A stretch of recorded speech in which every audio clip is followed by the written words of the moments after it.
நவக்கிரக தோஷம் போக்கும் நாதரூபன். ஈசனது கட்டளைக்கு இணங்கி 9 அமைச்சர்கள் இப்பூலகை ஆட்சி செய்து வருகின்றனர். அவர்களே நவக்கோள் நாயகர்களான சூரியன் முதலான 9 கிரகங்கள். இந்த 9 கிரகங்களும் ஒரு சிவாலயத்தில் வடகிழக்கு திசையான ஈசான பாகத்தில் வீற்றிருந்து அருள் பாலிக்கின்றனர். அவர்கள் வீற்றருளும் சானத்தில் முருகன் குடிகொண்டு பக்தர்களின் குறைகளை தீர்த்து வைக்கின்றார். அந்த அற்புதமிக்க திருத்தலம்தான் கூந்தலூர். இத்தலத்தின் ஈசான திசையில் உள்ள புனிதமிகு தீர்த்தத்தில் ஜனகரின் மகளும் ஸ்ரீ ராமபிரானின் துணைவியாரும் ஸ்ரீ லட்சுமி தேவியின் சொரூபமான அன்னை சீதா பிராட்டி நீராடிய போது சீதாதேவியின் கூந்தலில் இருந்து சில முடிகள் உதிர்ந்தது. இதனால் இப்போதைக்கு கூந்தலூர் என்ற பெயர் உண்டானதாக ஜம்புகாரண்ய புராணம் விவரிக்கிறது. இப்பூ உலகின் மொத்த நிலப்பகுதியும் ஆதியில் ஐம்பூத் தீபம் என்று அழைக்கப்பட்டுள்ளது. அதாவது நாவல் தீவு என்பதே இதன் பொருளாகும். அவ்வகையில் சிறப்பு பெற்ற நாவல் மரக்காடாக இருந்த இடத்தில் ஈசன் தோன்றி உலகோரை காத்ததால் இத்தல ஈசர் ஸ்ரீ ஜம்புகாரணேஸ்வரர் என்று அழைக்கப்படுகின்றார். ஸ்ரீ காகபுஜண்ட மகரிஷியின் பிரதான சீடரான ரோமச முனிவர் அரிசொல் ஆற்றின் தென்கரையில் தவம் செய்து வரும் வேளையில் தன்னை நாடி வரும் அடியார்களுக்கு அகத்தியரின் திருவாக்குப்படி அஷ்டமா சித்தியால் தனது ரோமத்தின் வழியே தங்கம் வரவழைத்து தந்து அவர்களின் வறுமையை நீக்கி வந்தார். ஈசனது திருவிளையாடல் காரணமாக பொன் வரவழைக்கும் சித்து ஒரு சமயம் பலிவிதமாகாமல் போனது. உடன் ரோமசர் தனது தாடியை நீக்கிவிட்டு குளிக்க மறந்து நாவல் காட்டீசரை தரிசிக்க சென்றுள்ளார். அவரை உள்ளே வரவிடாமல் தடுத்தனர் கணபதியும் கந்தனும். தவறுணர்ந்து மனம் வருந்திய ரோம மகரிஷி ஆலய வாசலிலேயே சிவனை தியானித்திருக்க அங்கேயே வந்து தனது திவ்ய திருக்கையிலே தரிசனத்தை காட்டியருளினார். அதோடு ரோமசர் இங்கு ஈசனோடு ஐக்கியமானார். ஆலய ஈசான பாகத்தில் ஜீவசமாதியுற்றார்.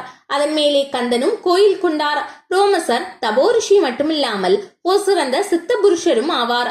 அதனால் இத்தலத்தில் நவக்கிரக ஸ்தானத்தில் வீற்றருளும் கந்தனை பக்தர்கள் வழிபடும் போது ஞானஸ்கந்தனின் அனுக்கிரகத்தோடு ரோமசரின் அருளும் கிரகாதிபதிகளின் திருவருளும் இரட்டிப்பாக கிடைக்கும் என்பதில் சந்தேகமில்லை.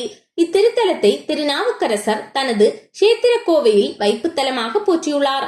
அதோடு அருணகிரிநாதர் இத்தல முருகன் மீது திருப்புகழ் ஒன்றை பாடி அருளியுள்ளார்.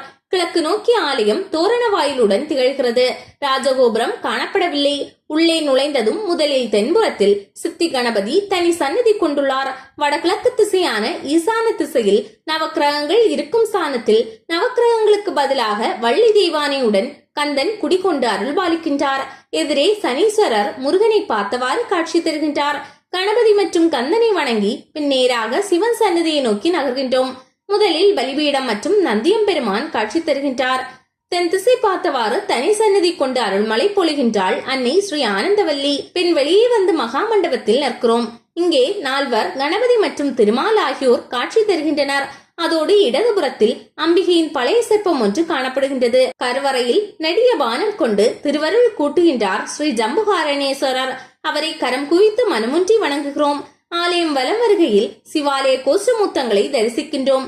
அதோடு ஒரே வரிசையில் நிற்கும் நவக்கிரகங்களையும் தரிசனம் செய்கின்றோம். அற்புதங்கள் நிகழ்த்தும் தலம் இயற்கையான சூழலில் அமைய பெற்றுள்ளது. இங்கு தலவிருஷமாக நாவல் மரமும் தல தீர்த்தமாக சீதா தீர்த்தமும் உள்ளன. அரசின் கட்டுப்பாட்டில் உள்ள இவ்வாலயம் தினமும் காலை 9 மணி முதல் 12 மணி வரையும் மாலை 5 மணி முதல் இரவு 7 மணி வரையும் திறந்திருக்கும். அநேக சிவாலய விசேஷங்களும் இங்கு சிறப்புடன் நடத்தப்படுகின்றன. அதோடு கார்த்திகை மாத சஷ்டி, வைகாசி விசாகம் மற்றும் பங்குனி உத்திரம் ஆகிய தினங்களில் முருகனுக்கு சிறப்பு பூஜைகள் நடத்தப்படுகின்றன. ஒருவரது ஜாதகத்தில் சனி செவ்வாய் சேர்க்கை, சனி செவ்வாய் பார்வை அமைய பெற்றவர்களுக்கு ஓர் வரப்பிரசாதமாக அமைந்துள்ளது இத்தலம். மேற்கண்ட அமைப்பு உள்ளவர்கள் வாழ்வில் பல துன்பங்களை அனுபவித்து வருவர். அவர்கள் இவ்வாலயத்திற்கு வந்து ஓர் மஞ்சள் பையில் தேங்காய் தாம்பூலம் தட்சணை வைத்து முருகனுக்கு அர்ச்சனை செய்து 3 முறை வலம் வந்து அந்த மஞ்சள் பையை கந்தன் கருவறைக்கு முன்னே உள்ள கொடிக்கயிற்றில் கட்டி பிரார்த்திக்க வேண்டும். எந்தவித வேண்டுதலாக இருந்தாலும் 3 முதல் 300 நாட்களுக்குள் நிறைவேறும் என்பது இங்கு விசேஷ பிரார்த்தனையாக உள்ளது.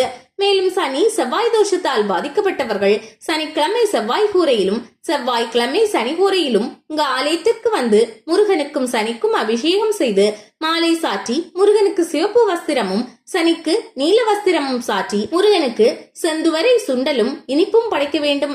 சனிக்கு எள்ளுருண்டை படைத்திட வேண்டும். பின்னர் அர்ச்சனை செய்து பிரார்த்தனை செய்ய குழந்தை வரம், கல்யாணம், புதுவீடு போன்ற அனைத்தும் சுபமாய் அமைகின்றது. அதோடு கொடிய நோய்களும் நீங்குகிறது.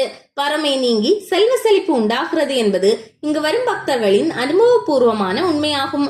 கும்பகோணத்திலிருந்து நாச்சியார் கோயில் வழியாக பூந்தோட்டம் செல்லும் சாலையில் எரவாஞ்சேரிக்கு அருகில் அமைந்துள்ளது கூந்தலூர். கும்பகோணத்திலிருந்து சுமார் 20 கிலோமீட்டர் தூரத்தில் கூந்தலூரை அடைந்து விடலாம்.